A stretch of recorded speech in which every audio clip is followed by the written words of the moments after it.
This is Hello. wonderful. I like to see this screen. So I already did a little bit of an intro of you guys. So I guess we can kind of jump right in. I really appreciate you guys doing this because I think that one of the most important things that we kind of, for us non-journalists, for people who are on the ground and for people who are running businesses and for people who are trying to figure out kind of what policies should be the highest priority items to change to kind of lead to a different world is through your work, is through journalism, it's through media. And I think a lot of I would say that media is very culpable in terms of like why some of these inequities have persisted, kind of the narratives that surround people of color in this country, Black people, and also the narratives that white people have been allowed to kind of like think are true.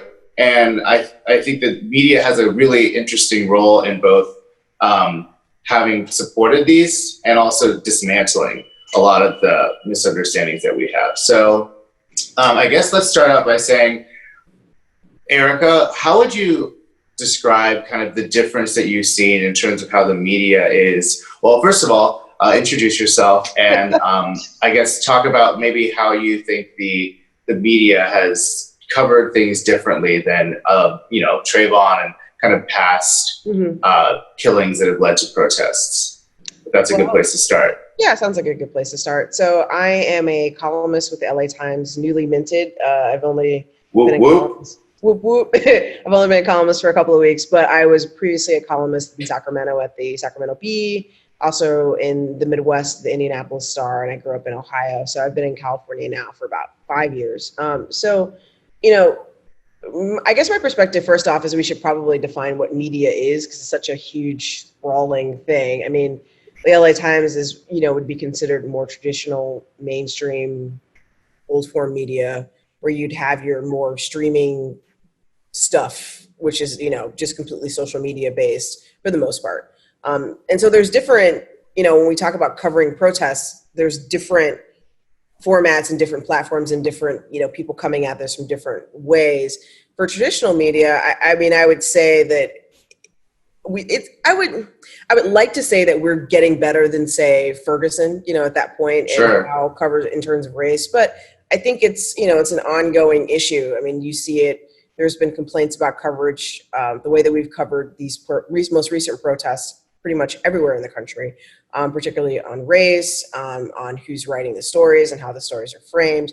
So, I mean, it's kind of all over the map. I think it's an evolving thing, and I would like to think that we're always evolving and getting better, but it's not always in a straight line. But I mean, I guess that's how I would, in general, describe it. Well, I also think that Ferguson was a wake-up call for a lot of journalists, particularly Black journalists, who are going there and saying, like, oh my God, what's going on? I mean, there was an article I think I read where they quoted a bunch of journalists who have now kind of risen in prominence in the intervening years, but that was their kind of first scratch at like, holy shit, what's going on in this country? And I think that has impacted how this has been covered because there's a lot of different people who are in positions of influence within journalism. Truly. I mean, like if you look back to say 92 and the riots here, I mean, the LA Times has always had an issue with recruiting and retaining Black journalists, for example. And this has come up again, recently. But, it was about that who was framing the coverage in 92 was mostly the white journalist editors in the newsroom. The Black journalists did not appreciate that. And there was a big, blow up of probably one of many in those years about the riots. And fast forward to Ferguson, I mean, newsrooms look different then than they do now, in part because of the year, the recession, whatever. But I do think what was interesting about the Ferguson riots is you had, people coming in from the Washington Post, from the coastal media, some of whom, like you look at Wesley Lowery, he grew up in Cleveland as well, so he understands. We grew up in the same roughly area. Racial dynamics, maybe somebody more than who somebody worked for, I don't know, the LA Times or someplace else where the racial dynamics were different in that part of the country. And so there were a lot of people that came in and went, oh shit, what is this? I've never seen anything like this before. But then there wasn't like this at Brown. Yeah. And then there were just as many Black journalists like, yeah, this is exactly how it is. So it's, it's how that, what coverage gets generated, what gets lifted up and what gets the major narrative is oftentimes, it's not just the stories that are out there. It's how Google promotes it, how it's promoted on social media, what becomes the dominant narrative. Because oftentimes people say, well, the media is not paying attention to that. If you actually Google that, there's like 25 stories on that, but it just hasn't made it into the narrative of what we see at top line, scrape level Twitter, scrape level Facebook, scrape level Instagram, that sort of thing. So sure, and I think a lot of the coverage, I mean, even that does come out is it's how it's interpreted by the people in that region, you know. And so Allison, so you have you're from the Midwest, Wisconsin, and then you spent a bunch of time on our coasts, and now you're back home in the Midwest. How have you seen from the perspective of where you are now, kind of how are things interpreted that the media turns out? And I think do people look to different things for the media there? Well, I don't know that they look to different things. I think that the way media is consumed is a lot different. There's a heavy reliance. Sorry, Allison, can you also describe where you are? Sure. I'm in Michigan's Upper Peninsula, which is just north of Wisconsin, in a very, very remote area. And I do a little reporting for some local papers up here. And I've been up here since, I left California in early September. So just under a year.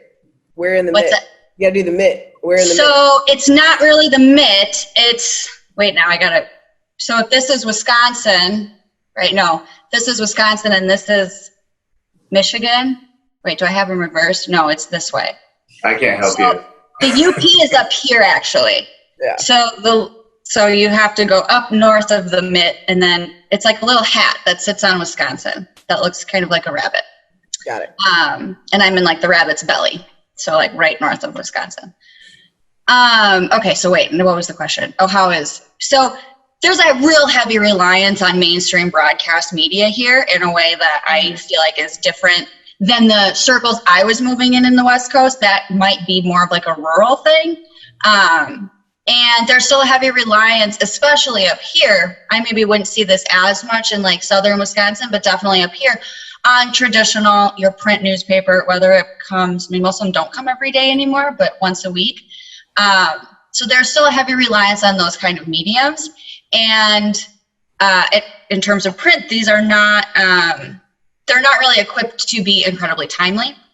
And so in terms of what people are consuming about what's going on right now with, these protests and everything that's happening, they're heavily relying on broadcast mainstream media for their information on that. I will say, I think things like, I'd say Ferguson in particular kind of paved the way for people to take a bit more seriously this sort of like on the ground, more like alternative reporting, whether that's like alternative media outlets, whether that's independent people recording on the ground footage. Maybe mainstream media is adopting this a lot more, but I think that where there maybe was a little bit of barrier of not taking that seriously, that's changed a lot. And I don't know if that's just, because these aren't people who are really using social media actively. And I think there was like this sort of inherent skepticism of it not being official. Whereas I think we're now at the point where it's kind of shifted and that's seen maybe as a more like raw or unbiased account of what's happening.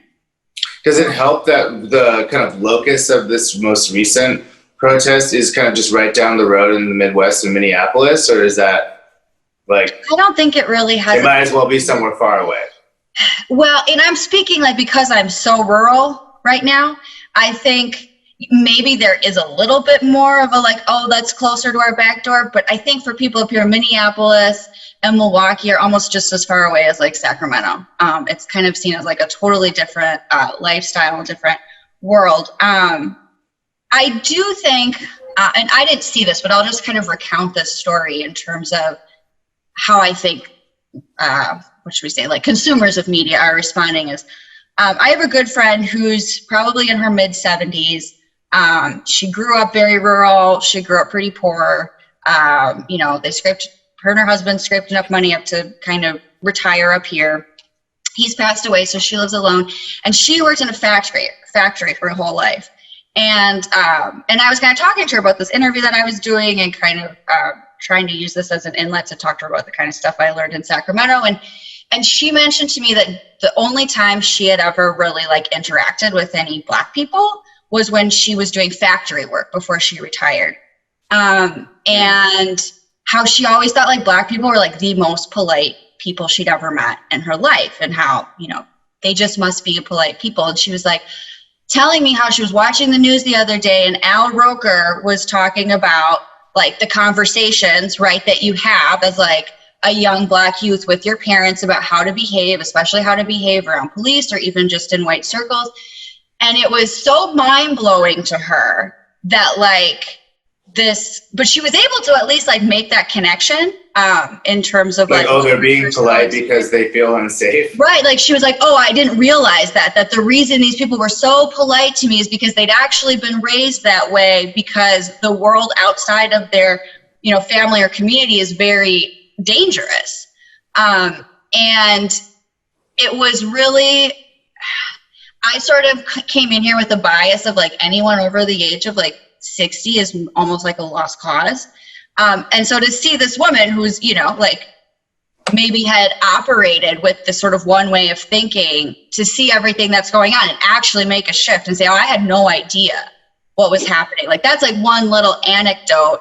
But so something as problematic as we think the mainstream media is, and I'm not, you know, trying to get them off the hook, you know, some of what's going on is having an impact and kind of shifting people's minds about how they think about these things. So it's not all bad, I guess maybe is the point of that. Yeah, I was going to jump in really quick too, because in my time in Indiana, I mean, that's one of the things that I learned quite a bit. It's like, I think in general, John, we can go now. People are here, you know, about understanding stuff if this is the lowest level, but in reality, people are like here. Most, especially, you know, and the number of people in rural parts of the Midwest who have gone their entire lives and never met anybody who's a person of color, never met anybody who's, or at least they know of that they know is gay, is like way bigger than most people think. And so their entire perceptions of entire cultures goes down to this little screen. And the few reporters who choose to go out and talk to people. So it's when it comes to like these huge like societal convulsions like this, that perception that's been built over years, whether it's through, you know, sitcoms down to, you know, your evening news to your newspaper and what photo choices on the front of the front page, is extremely important, because you're talking about basically either building on biases that have been built over years or tearing them down. And so as journalists, we have to understand we're not just writing for people in LA and on the coast that have been fighting about this for decades. We're writing about people who don't know anybody else that doesn't look like them, literally. And that's a huge thing about this country and in mass media, that we are writing and like, and showing and covering something for this huge audience with these huge range of experiences. So. Right. And I think that, you know, that's what's been really interesting about trying to get people on the same page, is there's so many pages, you know, there's so many different ways of interpreting this. And there's also we're in the age of fake news. You know, it's like y'all been in COVID, you know, in terms of the journalism and media industry. And so I think that this kind of hits at a very interesting time, because on the one hand, you know, obviously kind of economically, and on the business side, journalism has been struggling for a while. Like newsrooms have been contracting. Journalism, you know, people have actually been having to be more nimble because traditional resources aren't available. And at the same time, the kind of role of media is being questioned overall by a president and an administration who would have people who would love for everyone to distrust what's coming out of mainstream media. And so on the flip side of that, from my perspective, it seems that the role of the media is actually more important than ever. So kind of like you're strapped and people don't trust you, but it's also evident what happens when we don't have it. So like, can maybe Erika, maybe you want to speak to that first? So like, how is, as a journalist and someone in media, how is the interplay between that? That's not like a convoluted question. I think it's interesting, because I think it's, on the one hand, you know, scrutiny of how we do our jobs has never been greater. And don't necessarily think that's a bad thing, because I think that we over the years have been able to get away with a lot of shit that we haven't been able to, just because and earlier on because there was no alternative. Now, later because we were the dominant, business model. I think that every medium and whether it's radio, whether it's TV, whether it's print, has gone through its own, has met its enemy on the digital side, so to speak, and tried to figure out how to make peace. And things have evolved from there. I think that there's no doubt that Trump trashing the press and the free press has been hurtful. But I also think that a lot of this plays into kind of what Allison was saying about the people that are oftentimes more likely to fall for fake news are people who already have preconceived notions about other groups of people. All fake news really does is it takes what people assume and it just exaggerates that to an extreme. Like, if you live in some super rural white area and the only black person you've ever seen, only thing you've ever seen about black people is people who are being violent, unlike, the woman that Allison was talking about. If you have Fox News blasting that black people are tearing up cities, I mean, it's a lot easier to believe than because it confirms your own pre-existing biases. And that's Sure. kind of the danger of fake news and the danger of that.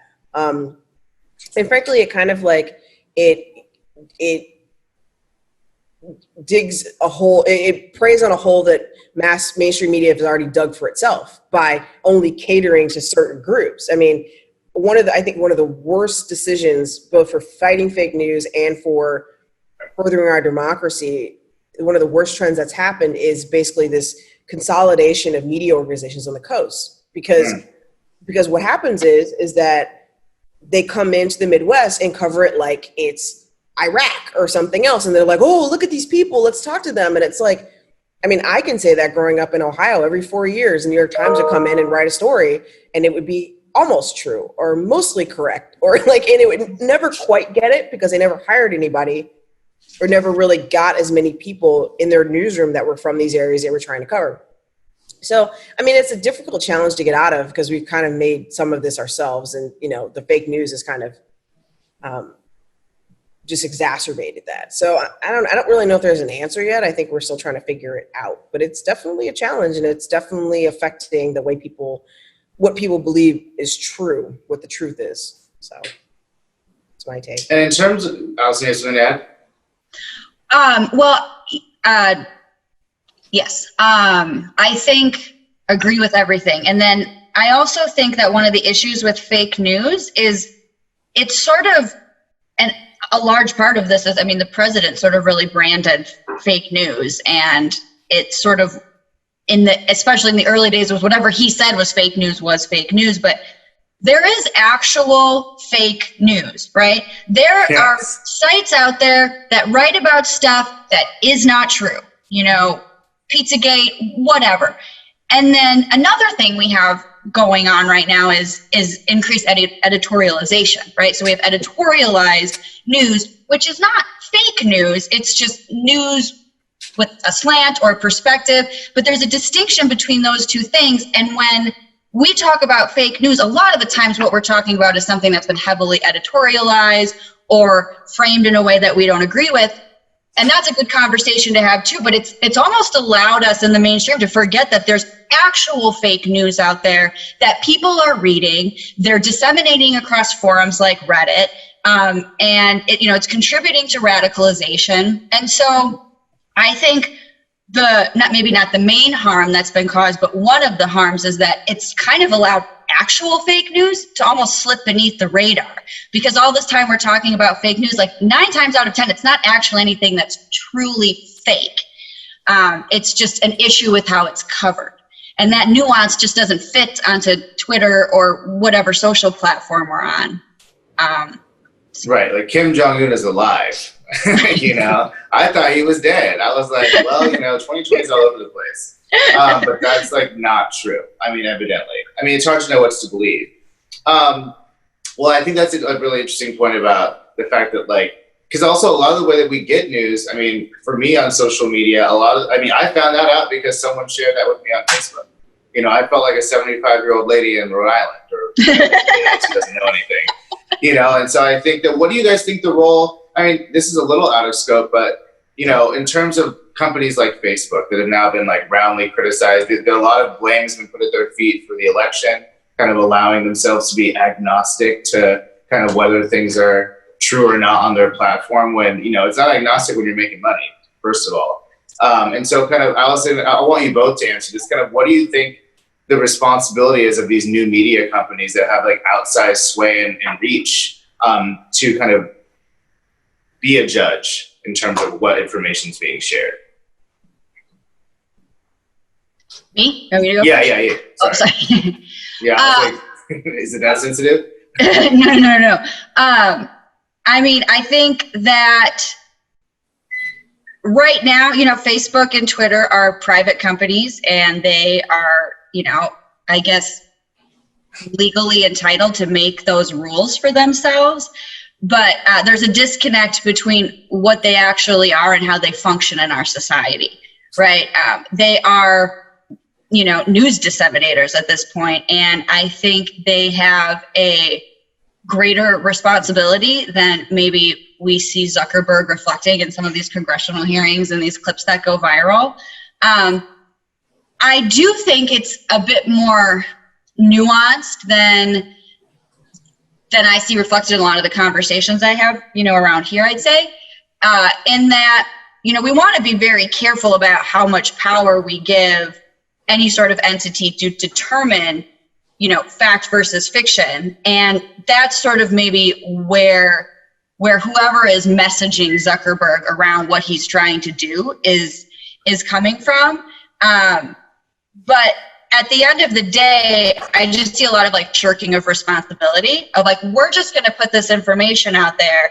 And, if a politician is lying, right, it's important that we're not going to tell you he's lying. Or she's lying.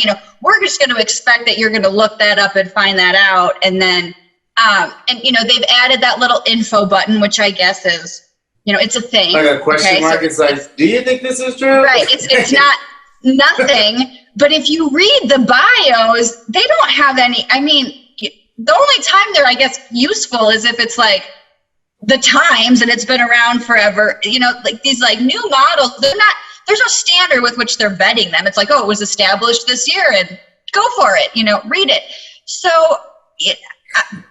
I think it's good that we're having that conversation. The efforts seem very, what's the word I'm looking for, like optical at this point. I don't know that anything that's been done is actually ensuring that we are combating disinformation. I think a lot of that is going on the more micro level, on the more granular level in like individual conversations. I think that's where the combating of disinformation is happening. I'm not sure that Twitter or Facebook is really being very useful at all at this point. Or it could be. It's like half bots. What do you have to say, Erika?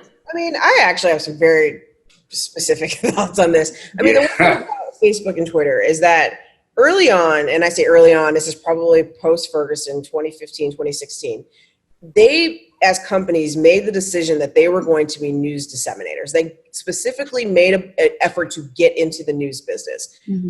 What that did, because their platforms were already so huge and because they controlled so many advertising dollars, taking them away from traditional mainline media, what that did was it shifted the business model of mainstream media. So going back to our previous comment about fake news and how, like, taking aside the Pizza Gates of the world, but the more slanted news coverage, what that did was it made news organizations have to actually advertise their copy. So the Upworthy type headlines, the headlines that are supposed to get you to click, the stories that are created and written in a way that kind of confirm biases or go after people's biases as they read that. That is very much a function of social media taking over our business model for distribution, because suddenly you get pulled into this thing where the only way you make money is if people click on it and they share it. That was very much a function that happened because Facebook and Twitter decided to get into the news business. My problem with them is that once they got into the news business and then it became about also disseminating real fake news, then it was, oh, we're platforms. We're just putting stuff out there. Mm-hmm. And sorry, New York Times, sorry, LA Times, if these fake news sites are stealing your stuff and putting it out there. We're just platforms. Oh, sorry, New York Times, you have to actually like adhere to like congressional rules of and rules of liability laws and all of these things. We don't have to do that because we're a platform. And we're going to steal all your advertising dollars, bury your. But don't treat us like a media company. Don't look at me. And on top of that, so that's my particular bone to pick with that. But the other thing about saying that they're going to put these truth boxes and stuff, they don't really want to undo that because their business model relies on having everything being like it's digital. It's how their entire algorithms are based for advertising, how they make their money on algorithms. And if you insert human editors into that, then it changes the algorithms. And so they've gotten to the point where it's such a machine that you have to basically, they would have to undo their business model to basically. Right. They have no real incentive, at least they have no real financial incentive unless they're able to be fined extremely heavily, So much of what we look at as news consumption, and it comes across really big in times like this. People have to understand why things are the way they are, and it didn't happen in a vacuum. It's not like it's not like mainstream news organizations woke up and decided to write a bunch of headlines that maybe like exacerbate people's biases. No, it came about because of very specific things that have happened over the last decade or so. And Facebook and Twitter have a lot of blame in this, I think. So. Sure. And can I add to that? Yeah, because I think also from the consumer standpoint, and I think this is especially true of Facebook, and maybe that's because now that audience skews older, is people scroll through these feeds looking at news articles and they feel like they're doing something akin to like scrolling through some TV channels, right? Like it's like, this is just what's out there and I'm looking at it. Like, because the average 50, 60-year-old Facebook user that I know that's getting their news from there, they don't understand that they're being fed through an algorithm. They don't understand that like, this is not like sort of a, if you're like scrolling through and flipping through channels and stopping at a few different news stations and that Fox is, leans right and MSNBC leans left, that's not the same as scrolling through your Facebook feed. But I think it gives people the same feeling. Like, oh, I'm perusing, like this is just what's popping to the top. This is just most recent Yes. content that's been posted. It's like, no, this is all you're seeing, and they know that. Yeah. It's like I try to talk to my dad about his algorithm. I'm like, you're getting this stuff because, my dad is pretty liberal. That's why you're getting this stuff. And why you're not seeing some other stuff. And I don't think especially older users really understand the power that these algorithms have to shift what they're consuming. Mm-hmm. Older users who just happen to be our most consistent voters. Right, not to rag on my dad. So it's like all the things, like they confluence. Switching gears just a little bit, because I want to make sure we touch upon this. Erika, as a Black journalist, I think that there's a specific kind of set of issues that you deal with. Yes, within newsrooms, and I don't know how many Black columnists. I think you might have said there's 2 at the LA Times now. Yeah. The fact that it's not a lot. We can disagree on it's not a lot. But also, it's one thing to be a white journalist, kind of parachuting into Ferguson or into Minneapolis, and kind of like being struck by the plight of Black people and kind of reporting this objectively to a larger audience. It's another thing to be a Black person who is kind of putting on your journalism hat, going to communities that look like you, and having to report on things like, Black people being murdered, LGBT Black people being, even more at risk, both within and without the community.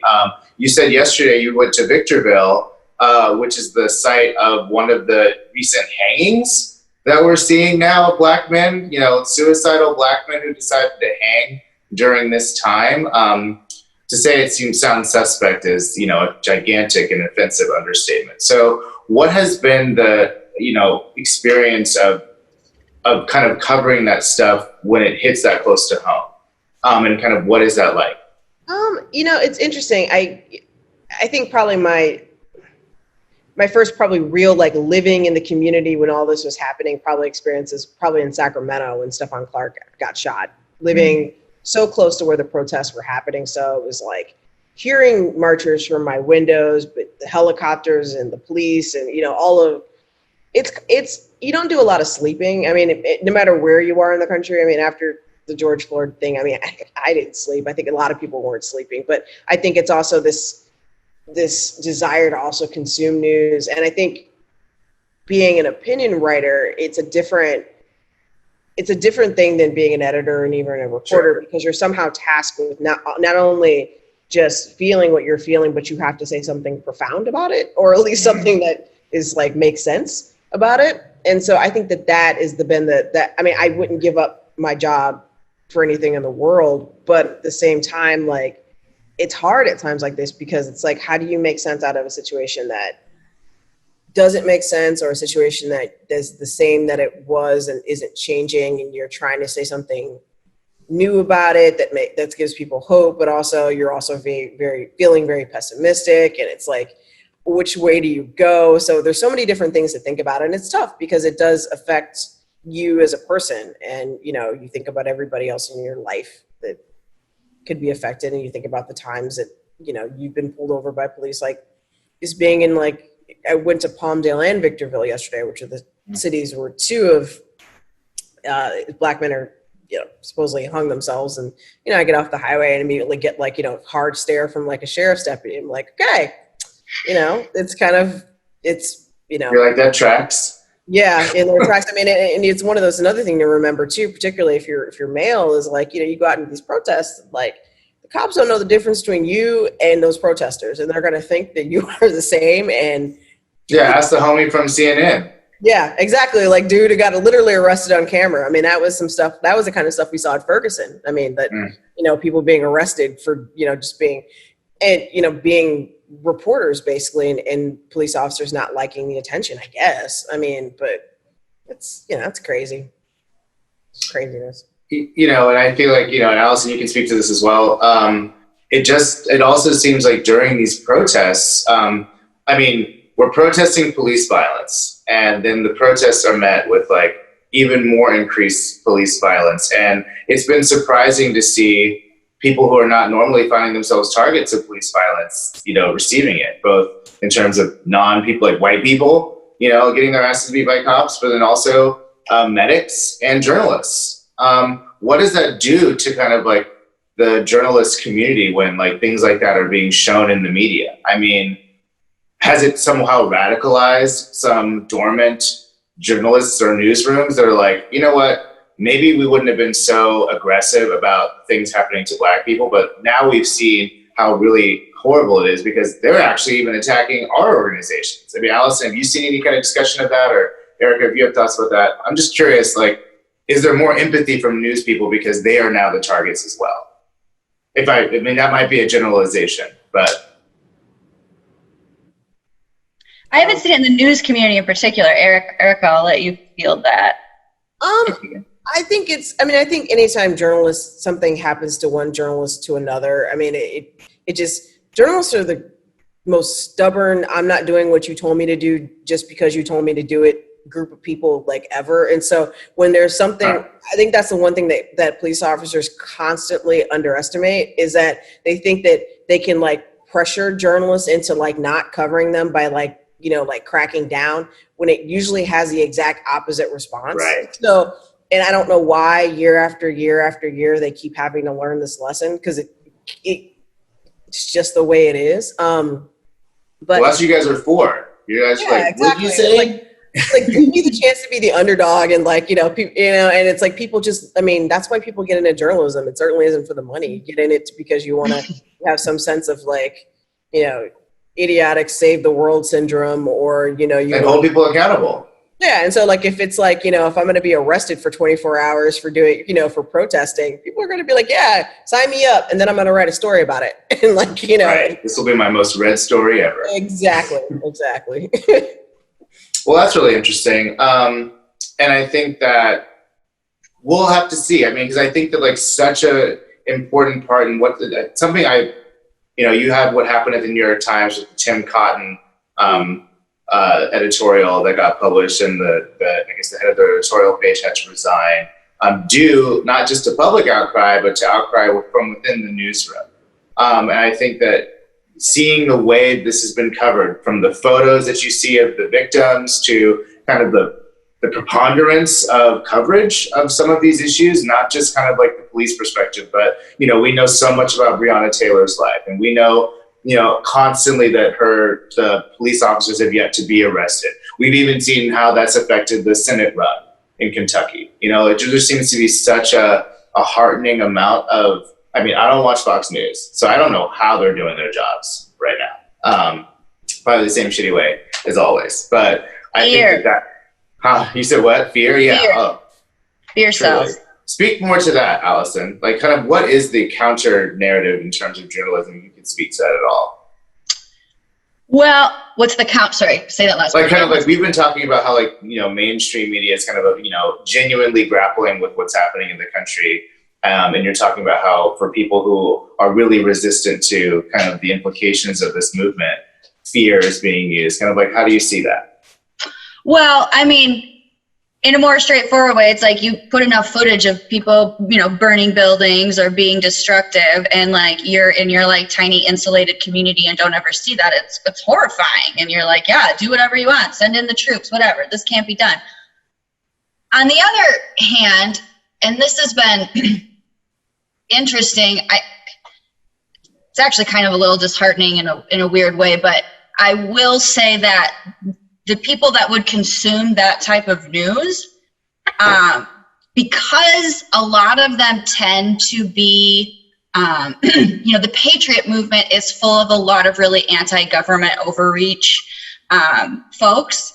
And what I've seen is those people who may not be at all open to the idea that, you know, racism is real, systemic racism exists, et cetera, they actually still find an entry point through the actual police brutality, right? Like, so it's like they're more like, they can get on board with like the police are running out of control before they can get on board with like, well, it disproportionately impacts Black people. And it's frustrating, but it does like move the conversation forward a little bit further. And then you can kind of try and start talking about issues around like poverty and what drives crime, what drives high police presence in communities. I'm not going to say I've had a ton of success necessarily yet moving that needle, but it did surprise me actually that there are people who kind of got on board with the like, you know, I don't know that I've ever seen defund the police, but like rein them in, that I wouldn't have imagined allying themselves with this movement, because they would be very dismissive of what we would say are the underlying causes. So it'll be interesting to see how that plays out, because I think that a lot of these people are first and foremost anti-establishment, right? That's like a big part of what appealed to them about Trump. But you know, these are people who arm themselves because they see a threat of what we're seeing happening right now, right? That's why they're very pro 2A. They don't want, you know, the cops to come and take away their guns or take away anything. And so there's such a high volume of footage of police acting in a way that we don't think they should act toward civilians, that I think it is kind of causing a wake up. It's not necessarily the wake up we were hoping for, but maybe it gets them a step closer. And, you know, I don't know. Time will tell, I guess. Yeah. I do think it's really funny that, you know, the same anti-government groups, militias, that were protesting at state houses because they were like, oh, it's going to be a shutdown. They're going to like take away our rights. And it's going to be a socialist takeover because of coronavirus.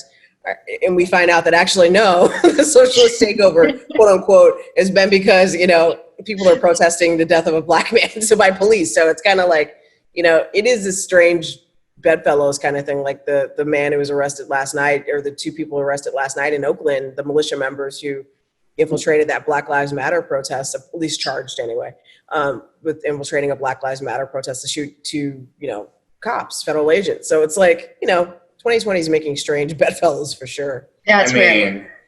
Yeah, I mean, it's also kind of like the police response to the militia protests. Yeah. You know, I think the contrast of that also convinced a lot of people that like there's a gigantic double standard that is impossible to ignore. So it's interesting. Well, I know we don't have much more time, so I wanted to kind of get into kind of what's happening now. Like you see news kind of programs and journalists kind of spring up to meet this. I mean, this program, I mean, it's been kind of meta to kind of like do this episode. I've never considered myself like a journalist.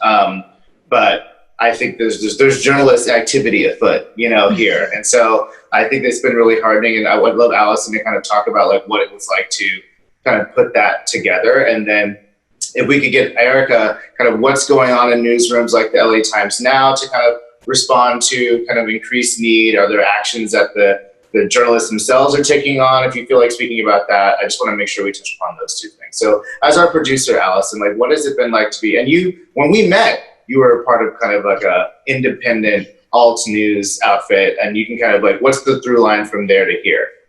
Yeah. So when Trey and I met, I was the media partner for your art gallery, and you guys put me in a window in a mall. News happening here. Stared at me while I tried to write news briefs and stuff.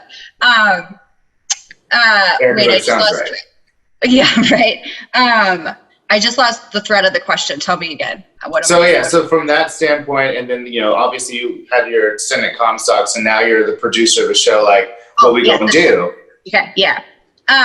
So I think, so I went from that to Comstock, which was a business magazine, and this kind of touches on what I was saying earlier about editorialization, which is not inherently bad. In fact, I think a lot of the times, depending on the medium or the platform you're on, it's natural. And the import is in being transparent about that, right? That so I work for a business magazine. It's a business magazine. Like there is a specific point of view, and anything I cover will be seen through that lens. And as somebody who hadn't really done a lot of business journalism before that, like that was something I had to learn. So when we talk about a show like yours, my role as the producer, right? I'm a journalist. You don't have a journalistic background. This show has a point of view, and that's Trey's point of view, but that doesn't mean that the content, right, shouldn't have that perspective, right? So like that's kind of what I try and bring to the table. When we select a guest, when we select a topic, it's like, how can we work together to feel like, to figure out what are the best questions to ask, and like, what are the avenues we want to go down, and like, what are the potential follow-ups we want to make sure we're drilling down on. That has been different for me, right? Because I've never, produced anything that has such a strong point of view. You have a strong point of view, Trey, right? Sometimes. Right, but I think it comes together really well, right? It helps having that in the background, makes your message more cogent to your audience, and it roots it in what's happening right now. But it doesn't impede your ability to have a point of view around the show that you're ultimately creating. And so, I think just about any, I'd say that like we are trying to do this in a way that's more legitimate than a lot of pundits you see on broadcast, right? Like, we still want to make sure that everything's rooted in truth, right? And that's important. And you can root things in truth and still have your own perspective on how you interpret that, right? And what's important is being transparent about where you're coming from and sort of what your perspective is in guiding these conversations. Well, I mean, it's been a very interesting experience for me, and I feel so much safer doing this with like your input and kind of like your framing. And what they can't see at home is like a whole Google Doc of questions that Allison has prepared for me to make sure I stay on track.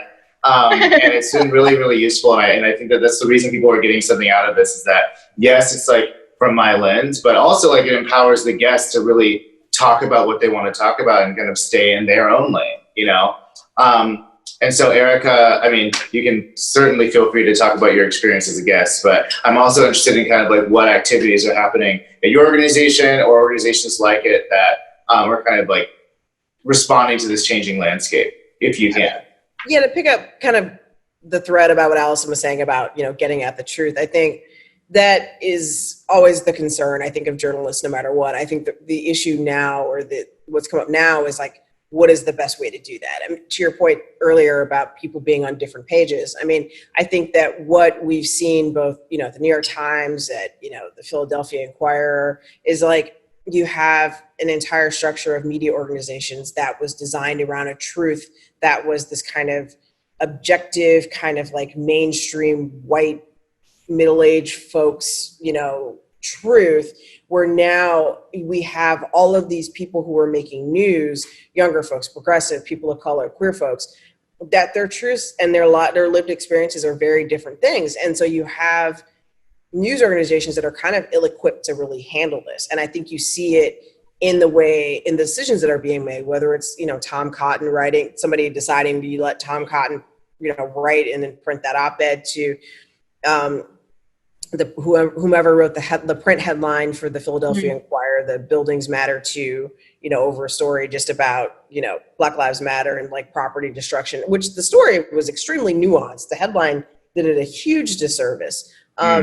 Down to debates we're having inside the LA Times newsroom about the use of the word looters, which has this historical racist connotation, to how we use it, to the photo selection, to, what stories get the most promotion versus the ones that are not. And so I think there's been a backlash in multiple newsrooms, and a lot of it boils down to this idea of how do we get at this larger truth, where you have some people that think the truth is this because that is their lived experience and they haven't really gone out of it, and then there's people that their lived experience is like this because they're all of these, because of intersectionality, basically. And so there's a push definitely underway at the LA Times to kind of get more people of color in our newsroom, to work on issues of retaining those people, because it does our organization or any other organization no good to recruit a bunch of people of color only to have them leave in a year or a year and a half because of existing problems. There's a push to kind of rethink about who is our audience and who are we writing these stories for? Who are we taking these photos for? Who are we writing these stories for online? Why are we promoting what we're promoting? And I think those conversations are long overdue. The LA Times has said, at least since I've gotten there, and I would imagine for at least another year before that, there's very much understanding that LA County, in addition to the state of California, which is our main audience, is a majority minority state county. And so in order for us to have an audience of readers who subscribe to us and to be successful as a business, we need to basically broaden our audience. And that's not just us. I mean, you look at NASCAR. I mean, like, there's a reason why NASCAR was like, okay, Bubba Wallace, we're going to take down that Confederate flag. It's because NASCAR, and I say this to somebody who's lived in Indianapolis, has been dying for years because it's got a very finite group of people, white people who are older, that have come to these races, and they haven't really done a good job of reaching out. And part of the reason is that damn flag. And so the reason they agreed to do that was not just because it was the right thing to do, it was because it was the right business thing to do. And I think that well, they've probably been knowing they were supposed to do it, and this gave them kind of a cover to do it, Exactly. And so my hope is that, my entire career, news organizations I belong to have talked about diversity, and talked about recruiting and all these various different things.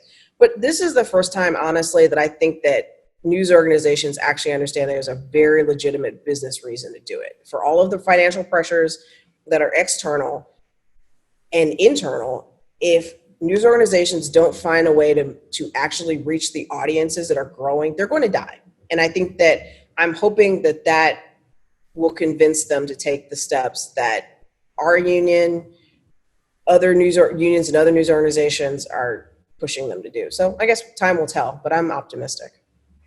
And I think that's always been the case. It's like there's such a there's a moral reason, and I think that should be enough.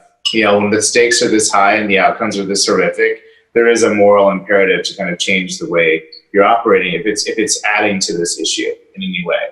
But I think that given our capitalist society, it's like the writing's on the wall. You are not going to survive. You're not going to make any money, and the color you care about is not even white; it's green. So if you can make that case, then I think we really have, we're cooking with gas at that point. So this has been really interesting. I really appreciate you guys both taking your time to discuss this with me. I think that we are at the beginning of kind of this struggle. I would love to kind of, in a year, kind of say like what happened. I mean, like it's hard to even envision a week. So, we can promise a year, but yeah, I just really appreciate you guys coming on. I think this is a really vital conversation because I think that the way that most people are going to experience this and transform themselves is through kind of what they learn and read about what's happening. And you guys are the ones providing that. Well, thank you so much. Awesome. Yeah, of course. So anytime I can get you two on a Zoom, I'm going to do it. So beware. So thank you. And that concludes this episode of What We Gonna Do. Awesome. Awesome. Thanks. All right, so we're done. I mean, this will be cut, but thank you very much, you guys. This is really great. I hope you guys enjoyed that. I know you guys have things to do. Yeah. Definitely. Send me the email on the stuff on Friday too, on the art thing. Oh yeah, I certainly will. So I think today we're going to determine like what our social distance policy or whatever is going to be, but I'm sure you'll be invited to come. I mean, they would want you there. So, all right, babes. Well, I will talk to you very shortly. Okay, everybody have a good day. Have a good day, guys. Bye. Bye.